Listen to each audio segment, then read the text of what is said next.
There are videos the internet deletes, and then there are videos it tries to pretend never existed. In early 2025, one recording slipped through every filter, every warning, every safeguard meant to protect people from seeing something unforgivable. Those who claim they watched it say the same thing. This wasn't chaos. It wasn't accidental. And it wasn't staged. It looked planned. It looked deliberate. And worst of all, it looked profitable. Tonight, we're stepping into a case many insist should never be discussed, because once you understand how this video surfaced, the question is no longer if snuff films exist, but how long they've been hiding in plain sight. It didn't appear on YouTube. It wasn't leaked to mainstream media. It surfaced quietly, inside private encrypted channels where access is earned, not granted. The file name was crude, almost mocking. No context, no warning, no explanation. Just a short clip, followed by more. People who first opened it assumed it was fake. Another shock video, another attempt to bait reaction hunters. But as frames were slowed, details emerged that shattered that assumption.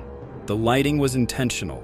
The camera never shook. The angles were chosen. This wasn't footage someone stumbled into. This was footage someone designed. The man in the video was alive when it began, not screaming, not struggling. Behind him stood another figure.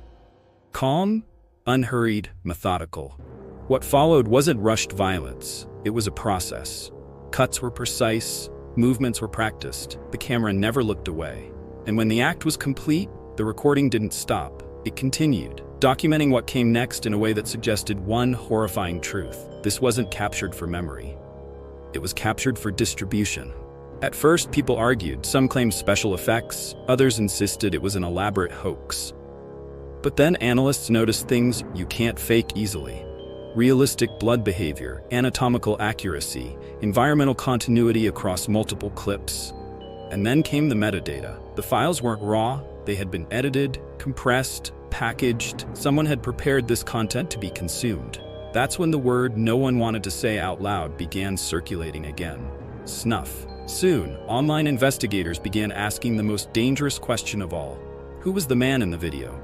Within days, accounts surfaced, old posts, comments, messages buried deep in forums and social platforms. The profile matched the face.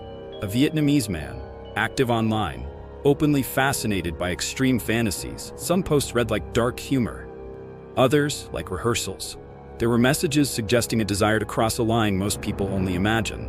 Whether those posts were serious, performative, or manipulated after the fact remains unclear. But one thing was undeniable. The man existed. As the video spread quietly through hidden networks, people waited for something else to happen. A statement, a denial, an arrest. Instead, nothing.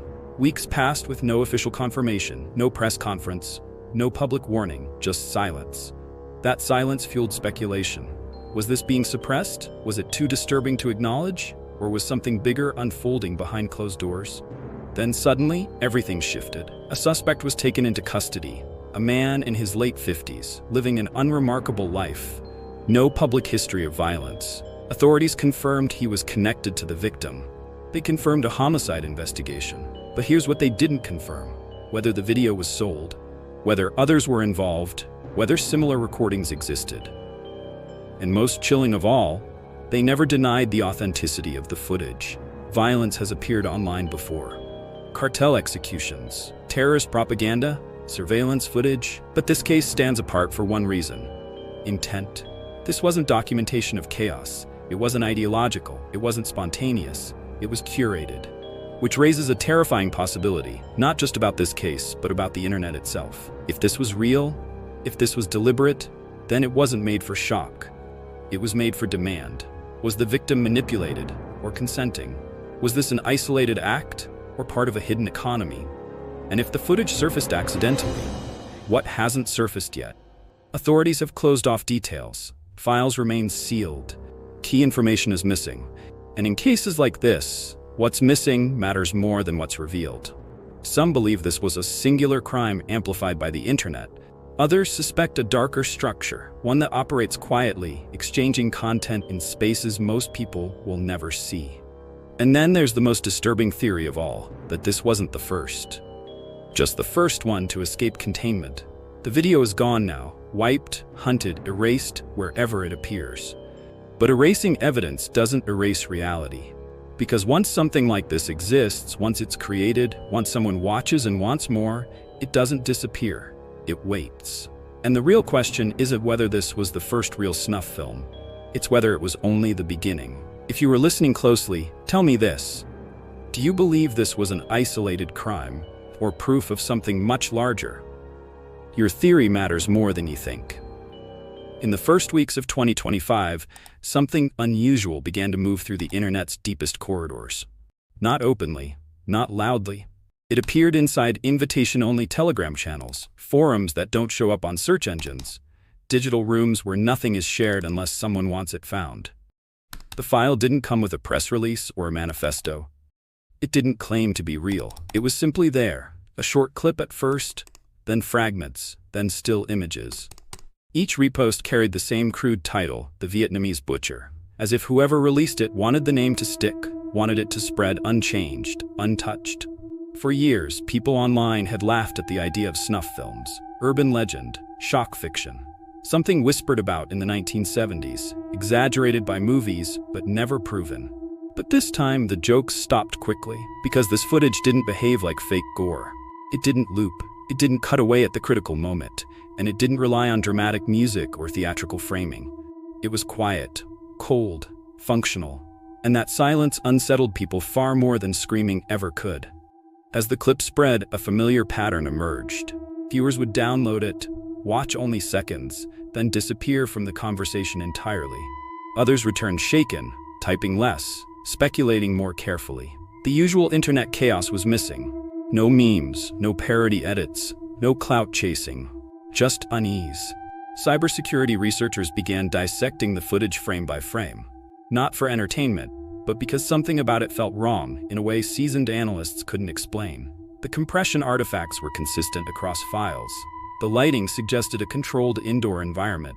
The camera position implied setup, not reaction. This wasn't captured by chance. Someone pressed record on purpose. And then came the detail that shifted everything from disturbing to alarming. The footage wasn't raw. It had been edited, trimmed, sequenced, packaged in a way that suggested it was meant to be consumed, not discovered. That's when investigators started asking the question no one wanted to say out loud. If this was edited, then who was the editor? And if it was shared intentionally, who was the audience supposed to be? Because at that moment, the internet wasn't just watching a crime. It was staring at the possibility that something long dismissed as fiction had finally crossed into reality, quietly, efficiently, and without warning. And whatever this was, it clearly wasn't meant for everyone to see. The footage doesn't begin with chaos. There's no shouting, no struggle, no frantic movement. It opens on a room that looks almost ordinary. Tiled flooring, bare walls, harsh overhead light. The kind of place you'd forget 5 minutes after leaving it. A man is already on the floor. He isn't bound in a dramatic way. He isn't fighting for the camera. He's still. Standing behind him is another figure, calm, upright, unhurried, positioned not like someone caught in the moment, but like someone following a plan. The camera doesn't zoom, it doesn't shake, it doesn't flinch. And that alone is what makes people turn away. Those who analyze the footage later notice something chilling. The framing never changes, even when it should.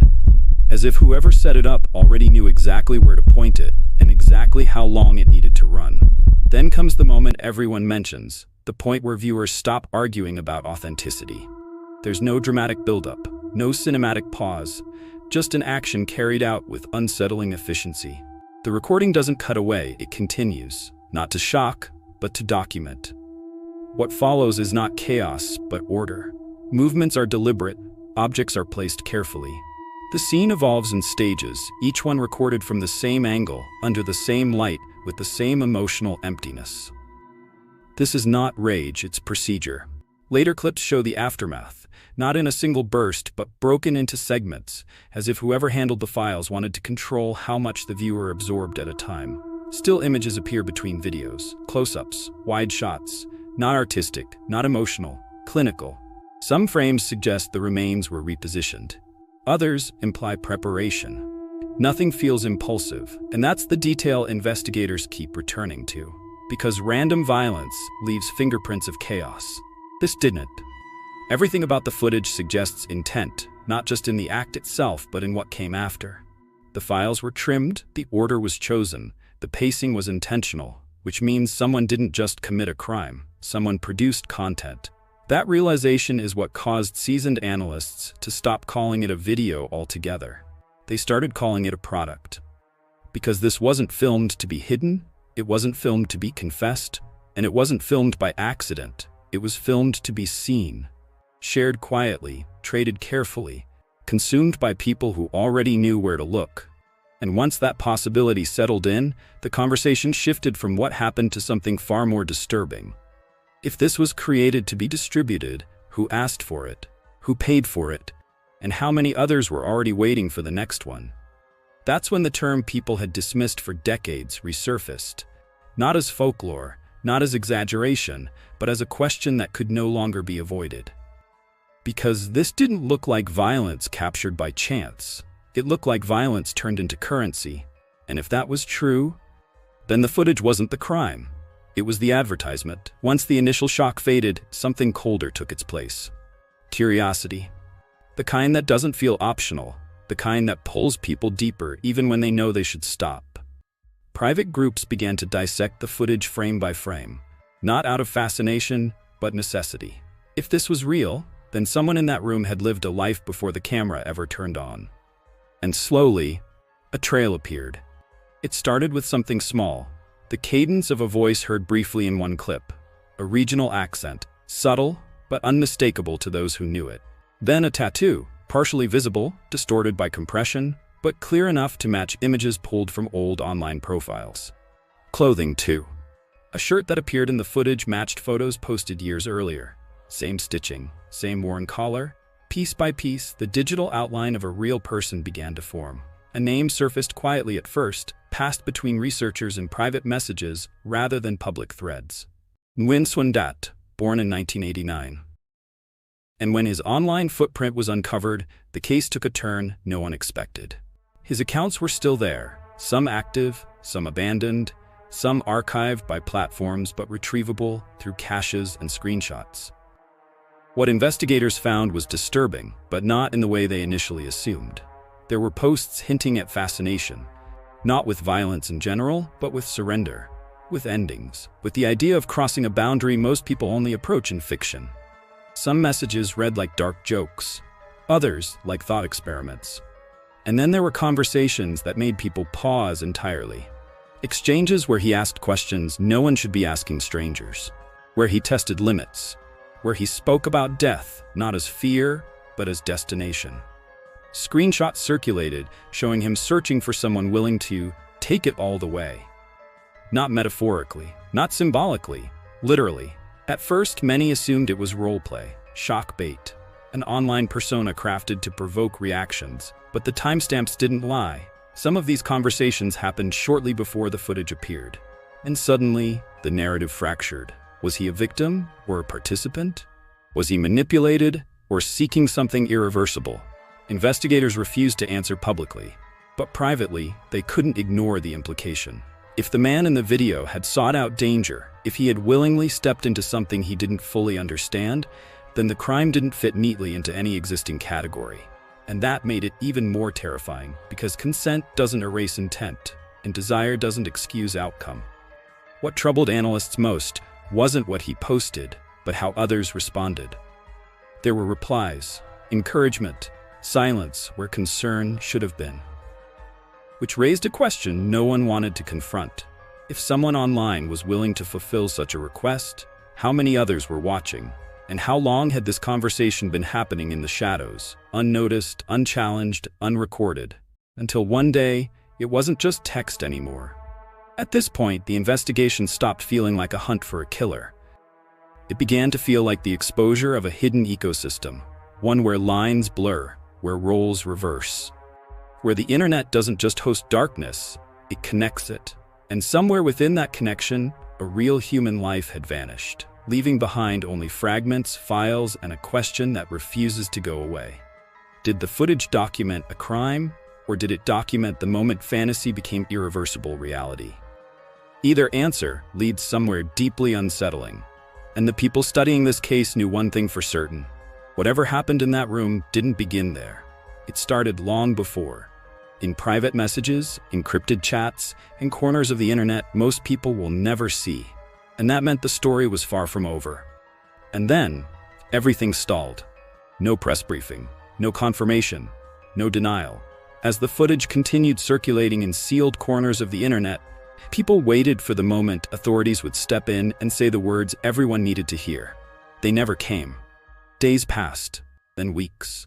Official channels in Vietnam remained quiet, not correcting details, not acknowledging authenticity, not even addressing the existence of the clips. That silence became fuel. Because when something this disturbing appears and no one shuts it down, people begin to fill the void themselves.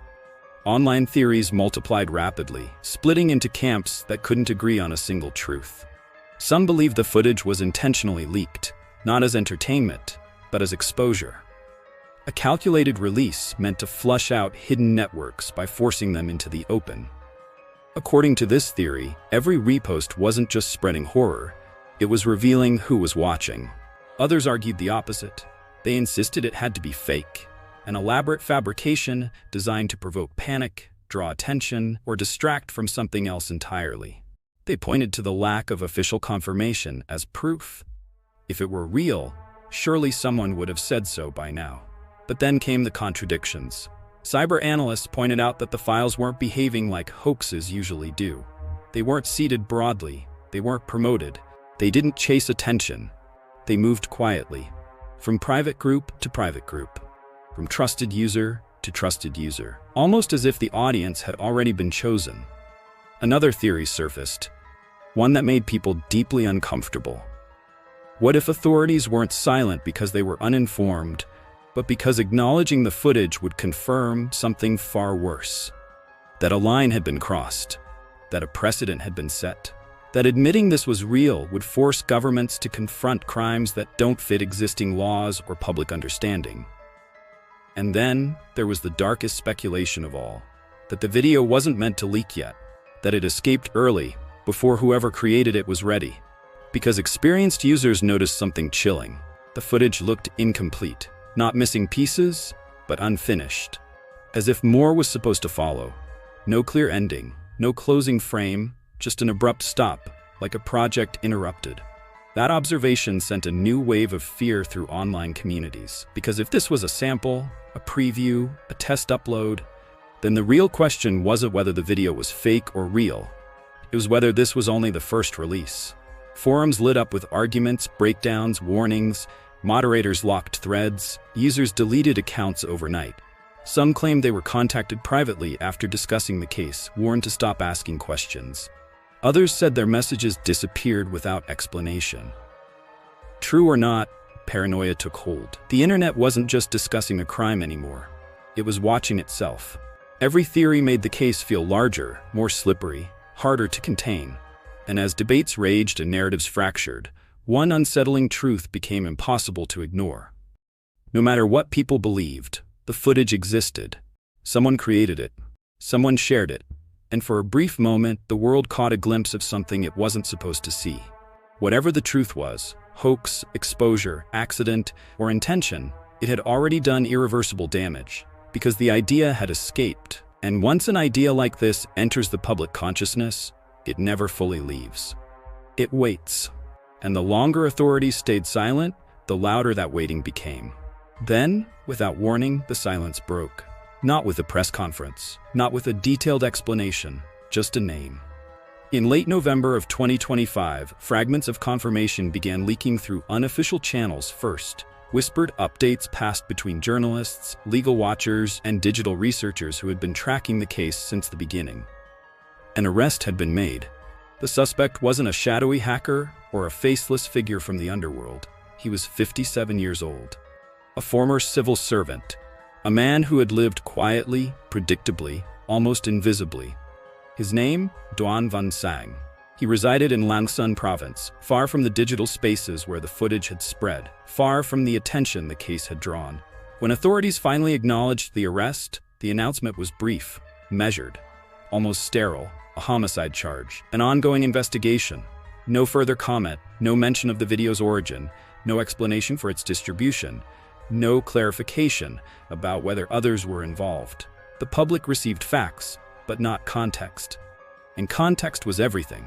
Those who dug deeper found unsettling details. Tsang's background showed no history of public violence, no criminal reputation, no warning signs that stood out, which only made the case feel more disorienting. Because if someone like him could be connected to something so extreme, then the threat didn't look like a monster anymore. It looked ordinary. Investigators confirmed they were examining digital devices, storage media, and online activity. But the scope of that examination remained undisclosed. Were there buyers? Were there messages? Were there payments? Those questions were met with silence. Even more disturbing was what authorities didn't deny. They never called the footage fake. They never dismissed it as manipulated. They never suggested the internet had misunderstood what it saw. Instead, they sealed the file. Legal experts noted that certain details were being withheld under national security and investigative integrity provisions, language usually reserved for cases larger than a single crime. That alone raised alarms, because sealing information doesn't reduce curiosity, it multiplies it.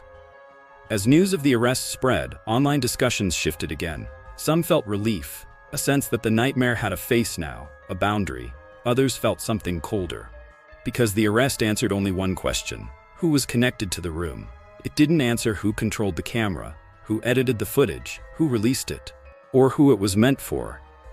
And the most haunting possibility lingered quietly beneath every update: that the arrest wasn't the end of the story.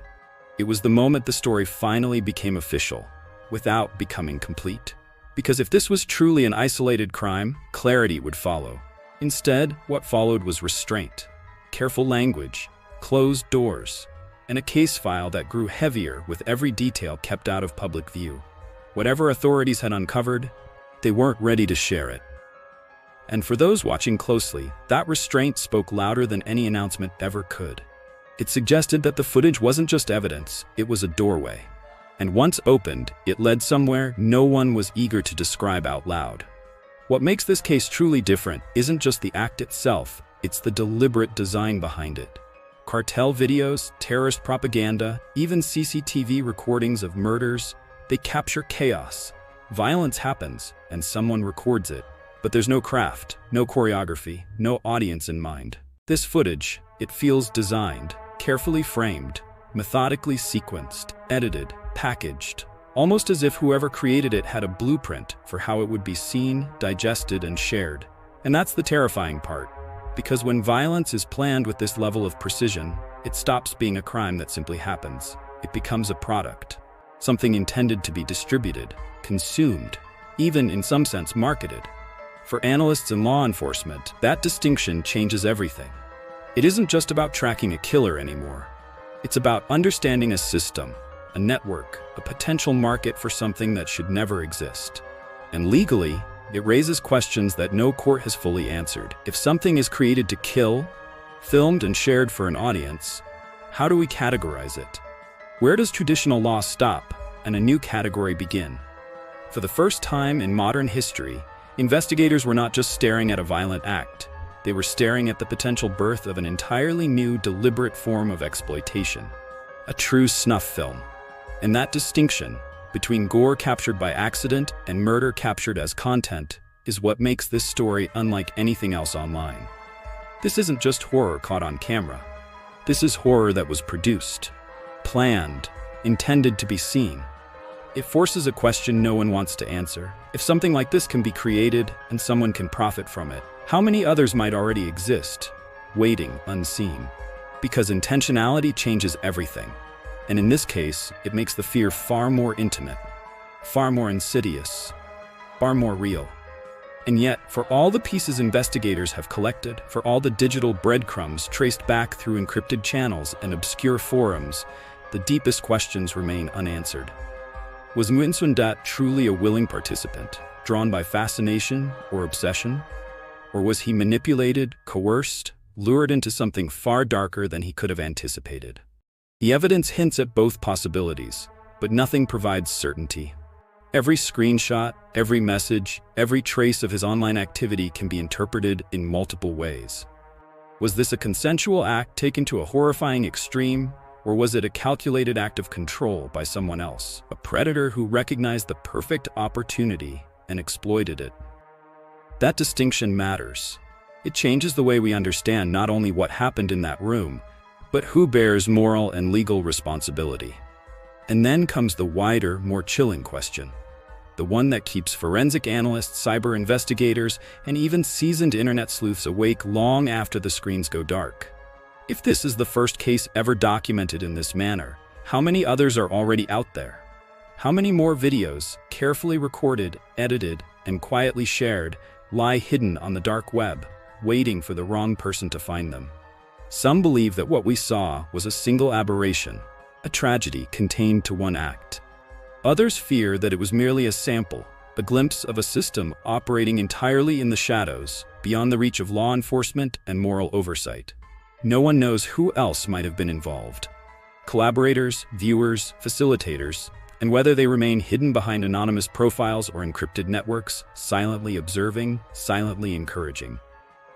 And then there are the small details that refuse to align. Discrepancies in timestamps, minor inconsistencies in the footage, unanswered questions about how the files spread so rapidly despite their secrecy. Each one of these tiny contradictions adds weight to a haunting possibility that the full story is far larger, far more complex, and far more sinister than anything currently revealed. For those who have studied the case, the uncertainty is almost unbearable. Every unanswered question feels like a shadow stretching across the room, a whisper that suggests the horror did not begin and will not end with the video we have seen. And perhaps the most terrifying truth of all is this: until every piece is uncovered, until every participant, every viewer, and every hidden file is accounted for, there is no way to know if the nightmare is contained, or if it's only just begun.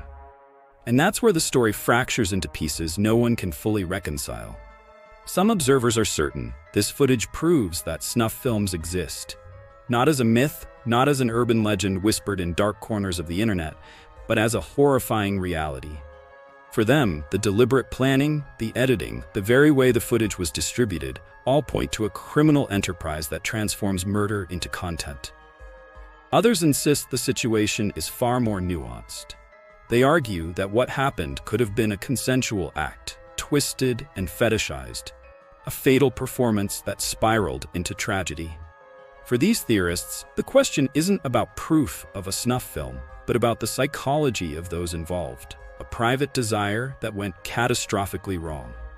And then there is the most unsettling theory of all, whispered in forums where few dare to post under their real identities. Some shocked community members suggest this footage is only the surface, that authorities, already aware of a network operating in the shadows of encrypted platforms, may be deliberately concealing the full scope.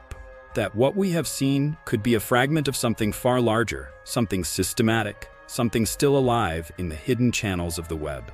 Every angle, every interpretation comes with its own fear. And every possibility forces us to ask the same chilling question.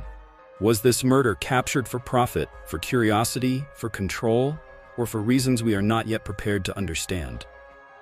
And that's where you come in. Because for all the experts, analysts, and investigators digging through digital traces, the truth remains incomplete. The final interpretation, the theory that feels closest to reality, is still up to those willing to look, think, and question. So consider this your invitation. What do you believe happened in that room? Was it a commercial enterprise, a meticulously planned act for a hidden audience? Or was it a personal tragedy, a dark fantasy that ended in irreversible horror? Or something far more sinister, lurking behind the official statements, hidden in networks no one has yet exposed? Your theory matters. Write it down. Discuss it. Debate it. Because in cases like this, the more minds examining the shadows, the closer we get to understanding what truly happened. And remember, sometimes the most unsettling answers are found not in the evidence itself, but in what we are willing to imagine. And if you thought the story of the Vietnamese butcher was as dark as it gets, you haven't seen what lies beyond. Because the video we've explored so far might be just a fragment. A single thread pulled from a web of secrets hidden deep beneath the surface of the internet. There are markets where the unimaginable is traded quietly, where anonymity shields more than just names, and where evidence is whispered about rather than openly shared. These are spaces so hidden, so encrypted, that even seasoned investigators approach them cautiously, knowing that one misstep could erase more than just a case file. It could erase the trail of truth entirely. In our next video, we're going further. We'll step into those secret corners, trace the networks that operate in silence, and uncover what law enforcement and digital detectives have only begun to scratch at. We'll examine undercover operations, hidden forums, and the chilling reality of a digital underworld most people will never glimpse. Until now. So if you want to see the story continue, if you want to understand how one horrifying video may connect to something far larger, hit subscribe and turn on notifications. Because the truth doesn't wait. And neither should you. The shadows are deeper than you imagine, and in the next chapter, we'll follow them where few dare to go.